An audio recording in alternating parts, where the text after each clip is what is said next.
Okay. Ah, Hello po. Magandang gabi po sa inyong lahat. Live po tayo ngayon. Ngayon po ay September 24, 2023. Good evening po, maayong gabi sa inyong tanan. Sa lahat po ng mga kaibigan natin, sa lahat ng mga OFW saan man panig po na mundo kayo naroon ngayon. Magandang gabi po sa inyo. Bago po tayo magsimula ng ating live, ay nais ko munang batiin ang Saudi Arabia ng ika-93rd National Day. Ito pong Saudi Arabia ay akin pong ikalawang tahanan for the past 32 years. Kaya thankful po ako sa Saudi government sa pagbibigay sa atin ng pagkakataon para makapagtrabaho dito. Now, bakit po ako nag-live? Para po sa kaalaman ng lahat, ang inyong lingkod po, ako po ay nakaka-receive ng iba't ibang sumbong mga sumbong po mula sa mga OFWs natin na nagtatrabaho sa gitnang silangan. Ang akin pong mga ibabahagi sa inyo ay naway kapulutan ng aral at wag po gawin at wag sanang mangyari po sa inyo. Hindi po tayo magbabanggit ng mga bansa kung saan po itong mga patutungkulan ko, pero ito po ay awareness for sure. Marami sa kanila mga nakapalo po sa akin at makikinig po sa mga sasabihin ko. Hindi ko po babanggitin ng mga pangalan ng mga bansang kina-involved ban ng mga OFWs, pero yung pong sasabihin ko ay para po sa kanila. Meron po kong mga nare-receive na mga sumbong. Alam niyo po, madalas po ako makatanggap ng mga sumbong mula sa mga concerned OFWs regarding po sa mga activities ng marami nating kababayan saan man panig dito ng gitnang silangan. Nakakabahala po na katulad ko na nakatanggap po ng mga ganitong klase ng mga problema, kaya nais ko po itong ibahagi sa inyo. Matakot po sana itong mga ibang kababayan natin sa mga ginagawa nila. Para rin po sa kanila itong aking mga sinasabi. Magandang gabi po sa inyo. Una po sa lahat, marami po tayong mga kababayan ang tumatakas at nag-aasawa dito ng iba-ibang lahi. Okay? Magandang gabi, Esperanza. Marami po tayong mga kababayan. Nagugulat ako sa sumbong na ito na isa sa akin, na yung isang kabayan natin, hindi ko mabanggitin kung saang bansa, tumakas at sumama sa isang pulis. Ang sabi, nag-asawa ng pulis. Although ito ay for confirmation pa, pero base doon sa kwento na nagsumbong sa akin, kilala po niya yung taong involved, yung babae. So, katunayan ito na marami po talaga tayong mga kababayan ng tumatakas at kumakapit po sa patalim. Okay? Marami po tayong kababayan ang kumakapit sa patalim at pumapatol po sa iba't ibang lahi. Katulad po nitong sinabi sa akin na pumatol sa pulis. Bukod po doon sa pulis, meron din po akong na-receive na information mula po sa isang concerned OFWs. Hindi ko babanggitin ang bansa, na ang kanyang pong kaibigan ay allegedly pinatay ng boyfriend nitong ibang lahi. Noong 16 lang daw napatay. Nakakalungkot, di ba? Ayaw ko pong banggitin kung saan pong bansa ito. Pero ayan po ang nangyayari po ngayon. Nakita ninyo? Napakarami po nating kababayan ng talagang tuloy-tuloy na pumapatol sa ibang lahi at ipapahamak ang sarili. Kamakailan lang, di ba, sa Kuwait may napatay po ng India yung Pilipina. Dito po sa Saudi, ilan na po yung na-involved po na ganyan na nakarating sa amin. Ngayon ito na naman. Ito lang daw 16 nangyari. At napatay daw yung babae ng kanyang boyfriend na ibang lahi. Hanggang kailan po magtatanda itong mga kababayan po natin na ito? Hanggang kailan po kayo magtatanda sa inyong mga ginagawa? Wala naman tayong pakialam kung ano po ang gawin nyo sa buhay ninyo dahil buhay po nyo yan. Wala pong pwedeng manghusga sa inyo kahit ako dahil hindi rin ako perpektong tao. Meron din ako mga kalokohan sa buhay. Pero yung pong kayo ay mapahamak dito sa ibang bansa, yan po nagiging concern natin. Kasi po, pag napahamak po kayo, ang una pong lumihingi ng tulong sa inyo, para sa inyo ay ang inyong mga mahal sa buhay. Sila po yung apektado po sa mga nangyayari po sa inyo. Ngayon, bukod po sa kanila, siyempre, hihingi sila ng tulong sa ating gobyerno. Paano kung ang gobyerno ni sila papansinin? Dahil mga self-inflicted po ang problema. Pero lalapit kayo sa mga katulad namin. Pag hindi kayo natulungan, hindi pa talaga hindi kayo magagalit kayo kung ano sasabihin niyo sa amin. Hindi po kami nagtatapos, hindi po kami nagsasawa sa kapabibigay sa inyo ng paalala. Lagi po namin kayong pinalalahanan dahil ito po yung nangyayari ngayon sa atin eh. Sa marami nating kababayan po dito sa gitnang silangan. Ang dami pong involvement ng problema. Sumasabay kayo sa mga regular na problema ng mga OFWs. Hindi po ako magkasalita kung wala po ako nare-receive ng mga sumbong.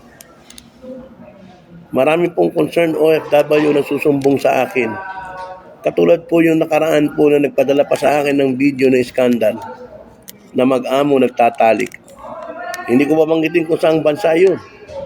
Pero ang sabi, kumalat na raw ang video na yun. At meron na raw daw mga nakapanood. Hindi ba kayo natatakot? Pag nakita ng pamilya ninyo yung mga video ninyo, nakita ko nung ginagawa mo katulad itong nagtatalik na mag-amo, natagtilap-tilapan pa ang lubot ng amo habang kinukuhanan siya ng amo niya ng video doon sa ginagawa niya.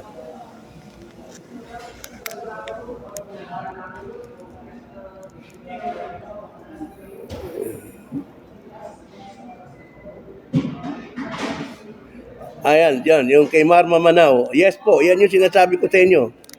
Yan po yung sinasabi ko sa inyo. Yan nga po, yan, kumalat na, nakapanood na siya. Nakapanood na si Sir.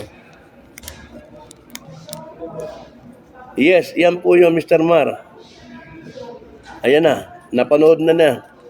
May nakapanood na pala nung scandal na yon. Di ba kayo nahihiya? Ginagawa ninyo?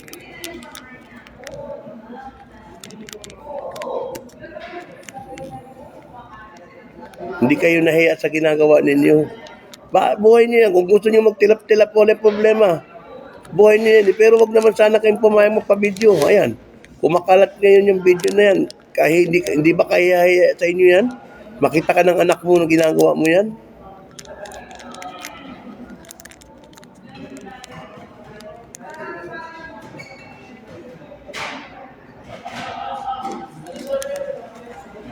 Ako wala po akong pakialam sa buhay ninyo dahil buhay niyo po yan. Kaya lang nagmamalasakit po tayo dahil ayaw natin mapahamak ang lahi natin ito, ang sektor natin. You are here because you want to work para sa pamilya ninyo, di ba? Nare-receive ko po yung mga yan eh. Marami po akong nare-receive eh. Video, sumbong, mga kalokohan ng mga OFWs, nare-receive ko po. Kaya nga pinapaalam ko sa inyo eh.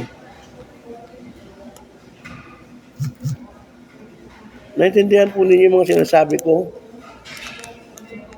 Ngayon, ito pong masakit. Meron po nagsumbong sa akin. Ngayon lang kausap ko. Sa TikTok at saka sa page ko at saka sa messenger ko.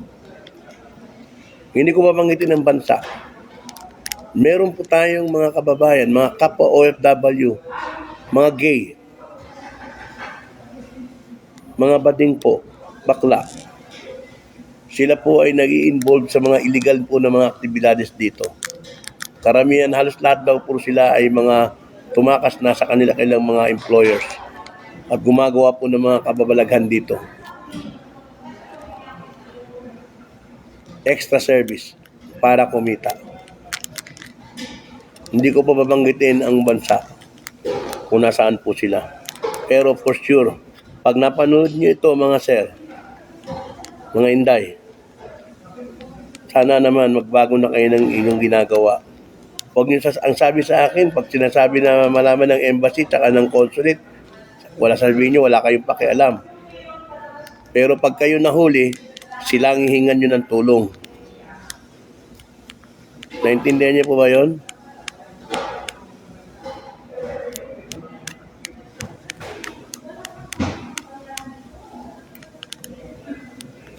Marami po yun. Marami po silang grupo ng gay. Isang grupo po na marami po sila. Extra service po ang ginagawa nila. Mga takas na po ito mga ito. Hindi ba kayo natatakot sa sakit? Ganyan ba kayo gumawa ng mga wala kayong pakialam kaysa sinabihan daw kayo.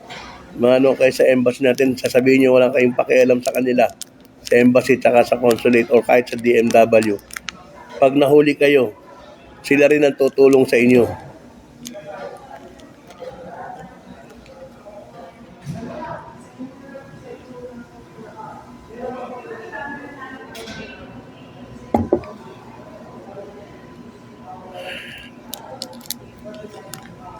Tapos pag kayo na pagsasabihan, nagagalit kayo. Sasabihin nyo, wala kayong pakialam, wala kaming pakialam. Wala po akong pakialam, totoo, sa inyong buhay. Wala po kaming pakialam sa inyong buhay. Pero, naiistorbo po kami ng mga kamag-anak ninyo. Pero, naaawa kami sa inyo dahil nadadamay po ang inyong pamilya sa ginagawa ninyo. Hindi po sa inyo mismo dahil mga kalokohan ang ginagawa ninyo.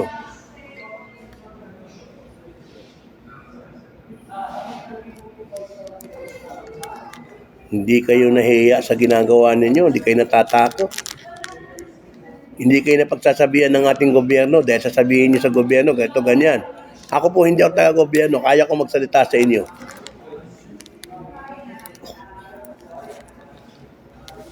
Ang dami ko pong sumbong ng tungkol sa mga ganyan-ganyan. Meron pang isang Pilipina nagsasarili, may video para sa boyfriend niyang ibang lahi na Asyano. Binigay sa akin pati yung TikTok niya, mini-message ko siya, hindi siya sumasagot sa akin. Nakita ko rin yung kaluluwa niya doon sa ginagawa niya.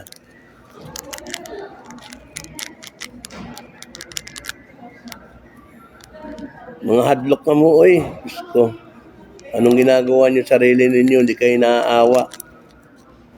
Puro na lang palagi problema ninyo yung pinag-uusapan natin. Sumasabay kayo sa mga problema ng mga regular na problema ng OFW.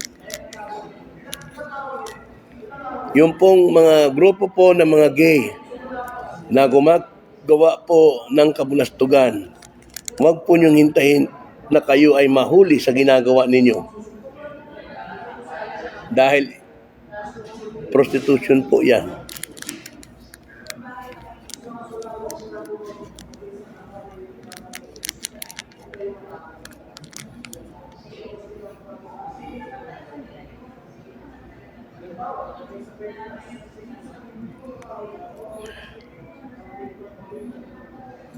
Hindi po ako magkasalita ngayon kung hindi ko po nare-receive itong mga sumbong nito.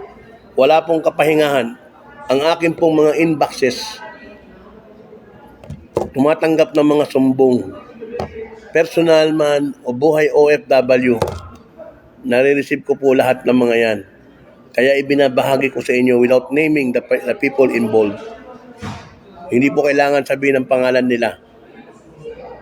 Hindi kayo nahihiya sa sarili ninyo. Gumagawa kayo ng illegal pag nahuli kayo o pag nagkasakit kayo ng AIDA.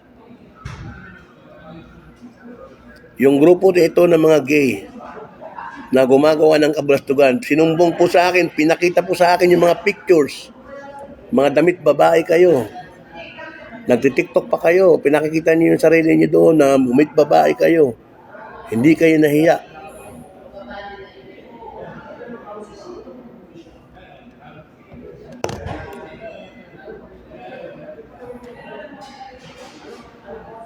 Tandaan niyo ha, Yung nagba-viral ngayon na mag-amo, na nagtatalik, na gitilap-tilapan ang lubot ng amo. Ayan. Nako ate, pag nakita mo sarili mo sa kumalat ng video na yan, ewan ko sa iyo.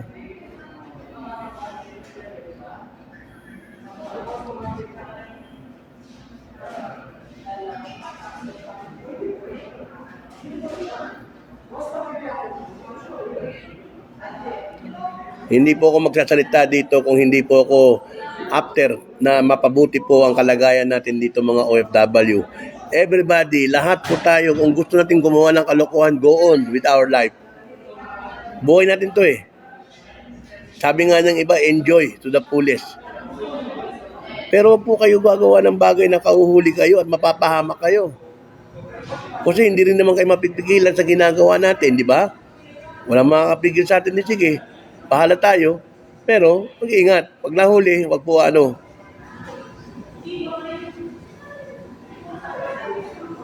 Katulad po yung babae na ang dami-dami po nag-asawa ng mga ibang lahi dito.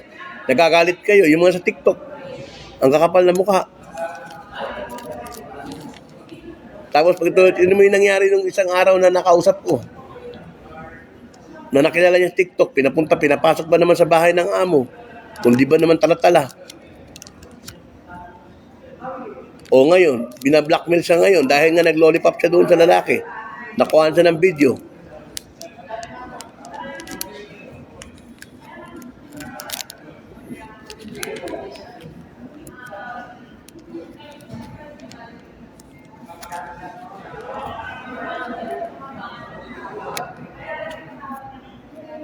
Maawa naman kayo sa sarili ninyo. Sa mga kababayan ko, yung mga illegal po, yung mga hurub na, yung mga tumakas na, mahirap po ang buhay ng isang hurub. Mahirap po ang buhay ng isang walang ikama or civil ID o kahit ano. Pag nahuli po kayo, deport po kayo, hindi na kayo makakabalik. Hindi na po ganito kadali po magtrabaho sa lalo pa ngayon, naghigpit na ang ano ngayon.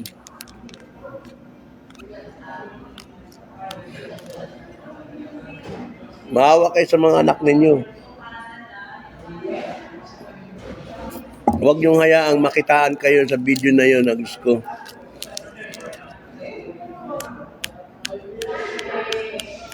Ngayon, doon sa mga ayaw makinig sa mga sinasabi ko, kung ayaw ninyo ako magsalita sa inyo, kung ayaw niyo yung mga pangaral ko, yung paninisi ko, panggalito ko sa inyo, mag-ano po kayo, i-block po ninyo ako. Umalis po kayo sa aking i-unfollow po ninyo ako, i-block po ninyo ako para hindi po kayo nakakarinig ng mga ganitong salita mula sa akin. Kasi ako, wala po akong pakialam kahit magalit po kayo. Hindi ko po ito ginagawa para po i-please po kayo kung sino man yung mga ayaw pong pinangangaralan. Ginagawa ko po ito para doon sa mga taong nakikinig po sa akin.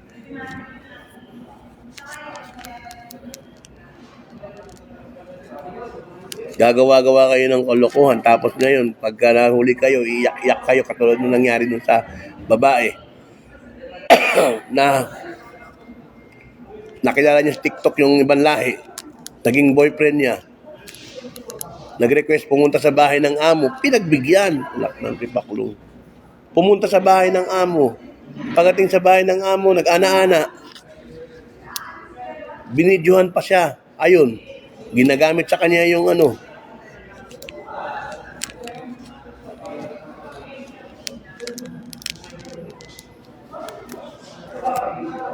Yan po ang nangyayari ngayon eh. Yan po yung nangyayari ngayon dito, kaya po ako nagsasalita. Kasi nakakatanggap po ako ng sumbong eh. Imagine ninyo, oh, pinakita sa akin yung mga picture. Sana ba yun?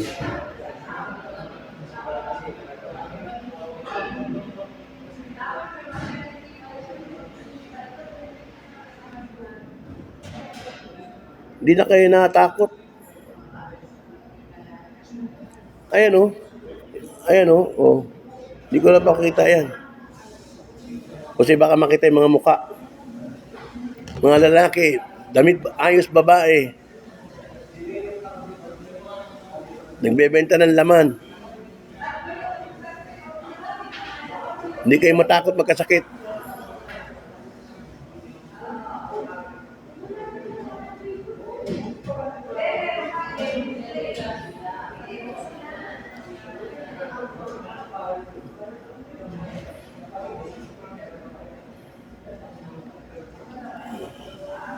Kaya bukod po sa mga nabanggit ko, sunod-sunod po yung kaso ng mga nawawalang OFW na nahuhuli po dahil po sa illegal na droga. Ang family po humingi ng tulong sa akin. Nire-report nila nawawala po ang kanilang mga mahal sa buhay. Pero kanina, may kakaiba akong natanggap kanina. Nagpapasalamat pa siya, mabuti nga sa kanya at nahuli siya. Natawa tuloy ako doon sa kay ate.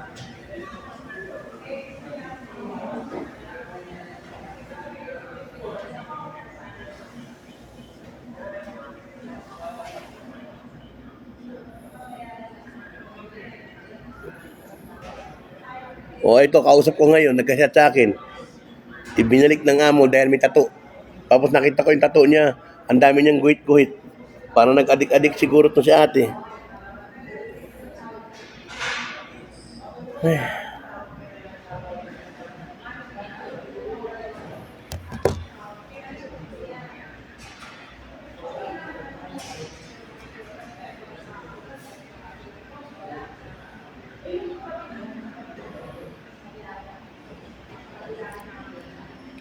Pasensya na po sa lahat po. Itong pong sinasabi ko ay base po to sa mga sumbong na nare-receive ko sa mga pamilya, sa mga concerned OFWs, sa mga karanasan ko sa mga apektado, sa mga nahuhuli ng mga kababayan natin. May pangalan po ko ito, mga natatanggap ko ng mga pangalan ng mga nahuhuli. Meron po tayong kabayan na malapit na pong execution dahil sa kaso.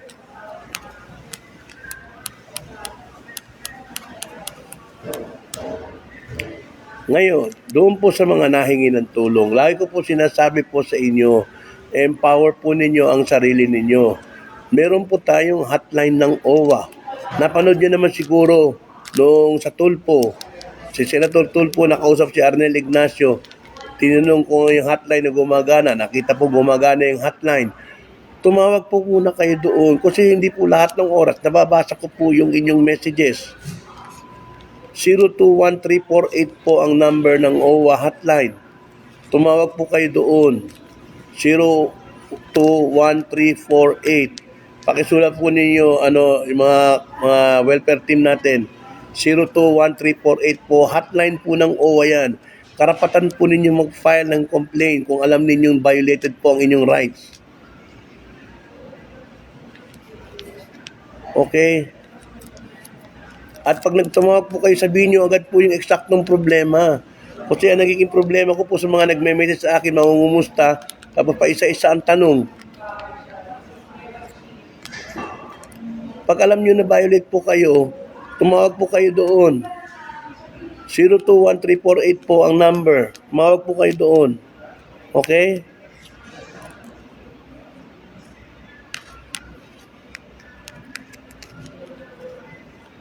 Karapatan po ninyo na humingi ng tulong sa hotline ng OWA kung alam ninyong may violation po sa inyong kontrata.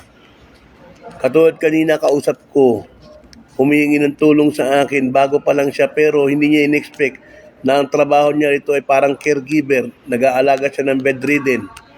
Yun po, violation po yun. Kasi ang trabaho niya rito ay bahay, maglinis, magtrabaho, hindi mag-alaga ng may sakit. Kailangan po ng special knowledge po yun sa pag-aalaga ng natatakot po siya magsumbong. Sabi ko, huwag ka matakot ate, karapatan mo yan. Kausap ko po kanina, 2 buwan pa lang siya, valid yung kanyang reklamo kasi ang inaalagaan niya may sakit, bedridden. Hindi naman siya caregiver, kasambahay siya. Okay? Yan po, ano po yan. Tapos ngayon, marami ko nare-receive. Mga gustong umuwi dahil meron pong sakit na almoranas. Bakit po kayo maalis na meron po kayong almoranas? Itong mga lintik na agency nito, gusto bigyan ng waiver ng mga workers para lang magkapera. Akala nyo nakakabuti sa inyo. Pagdating dito, hindi nagtrabaho. Hindi kayo rin gagastos sa pamasahe na pauwi ng Pilipinas. Kayo talaga. Kaya sa lahat po ng mga may problema po, alam ninyong may violation po ang inyong employer, tumawag po agad sa 02-1348. Hotline po ng OWA yan. Ang family po ninyo ang tatawag. Hindi po kayo. Kasi kung kayo po ang tatawag dyan, gagamit po kayo ng +63. +63 to 1348 kung kayo po ang tatawag. Pero kung ang family po nyo ang tatawag, 02-1348. Ang dami po rito, gusto subukan lang mag-abroad kahit may sakit. Ngayon hindi pala kaya. Huwag niyo pong gawin yun. Maawa po kayo sarili ninyo.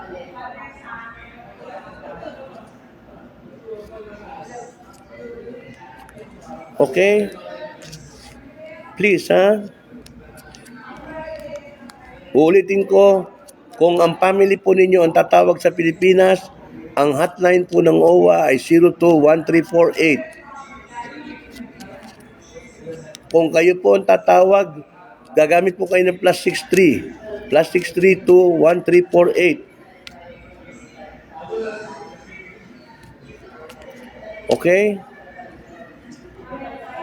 So, yun lang po ha. Mag-iingat po kayo. Ako po ay narito para magbigay po lagi ng paalala sa inyo. Tandaan po ninyo, hindi po ako perfecto katulad ninyo. Kaya lang, nagkakataon po na nakakatanggap tayo ng mga sumbong at nais kong ibahagi sa inyo to para alam niyo po ang nangyayari at makapag-ingat po kayo. Okay? Basta't kayo po ay sinaktan ng amo, pwede po kayo magreklamo. Pero wag naman po uuwi ang dahilan ang gusto niyo mangyari. Hindi po ganun kadali. Pwede naman kayo lumipat ng ibang employer. Pag sinaktan, nasaktan po kayo, violation po yun. Pero hindi po dahilan yun para kayo ay umuwi ng Pilipinas. Ang hirap-hirap po magpunta ng ibang bansa tapos kayo gusto nyo uwi agad. Okay? So yun lang po ang aking nais na iparating po sa inyo. Sana po meron po kayong natutunang konti. Pasensya na po kayo sa akin. At andyan po yung mga hindi ko po nababasa diyan, andyan po ang aking mga welfare team. Sila po ang bahala po sa inyo. Dahil yan po ay trained po ang mga yan para po sa inyo mga kailangan gawin. Okay? So ito po si Kabong. Kasama po ang bubuo ng kaagapay ng bawat OFW. Pagpasensyahan niyo na po kami sa aming mga pagkukulang. But we are doing our best to help you. Ito po si Kabong. Maraming salamat po.